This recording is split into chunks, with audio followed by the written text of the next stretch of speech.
Uchqunaga, Olmazor tumani Sebzorga kelganman. Shunda Termiziy masjidi, Rivera, торговый sentr shundoq kirganda mana atroflarni ko'ryapsizlar. Mana chiroyli, mana yonida 9 etajga mana bitta bolalar o'ynaydigan maydoncha. Mana 5 etajga g'ishtli keramzik domimizda 2 xona, 2-qavat, yaxshi remontlar bilan fayzli xonadan chiqqan срочный narxlarda sotilyapti. Hozirlarga endi ichlarini borib ko'rsataman. Aytganimdek mana fayzli uy, mana podyezddan kiraverish, kirganingizda sразу mana yoqda spalni keladi. Shu yerda ko'rib turgan hamma narsalar quvvat. Remontlari yaxshi, shunday kirib yashaydigan mana o'zining stroyni shkaflarigacha bor. Mana yog'imiz endi zal mana.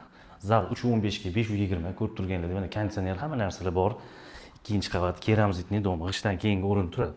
Hammom tualetlari mana alohida, bu yoq vanna. Mana yog'imiz hojatxona mana. Kafelari yaxshi holatda turibdi. Endi bu yoqqa kirib kelganimizda bu yog'imiz oshxona mana. O'zi oshxonaning o'rni bet bo'lgan, balkon 2 ga 6. Mana kuxonyalarni bu yoqqa chiqarib turib, mana buni karavot qilib qo'yishgan. Tegi bemalol banka, sonka hamma narsa ketaveradi. Joyi aytganimdek zo'r joy, Sebzor eng oldi joylarda, masjid, bir qadam, maktab, bog'cha, hamma narsa bor. Срочный pul zararlagan, xullas, yaxshilikka sotishyapti. Narxini 73 ming so'rashyapti. Ozgina kelishtiradigan joyi bor. Bemalol pastki nomerga aloqa chiqaveringlar. Salomat bo'linglar, tamom.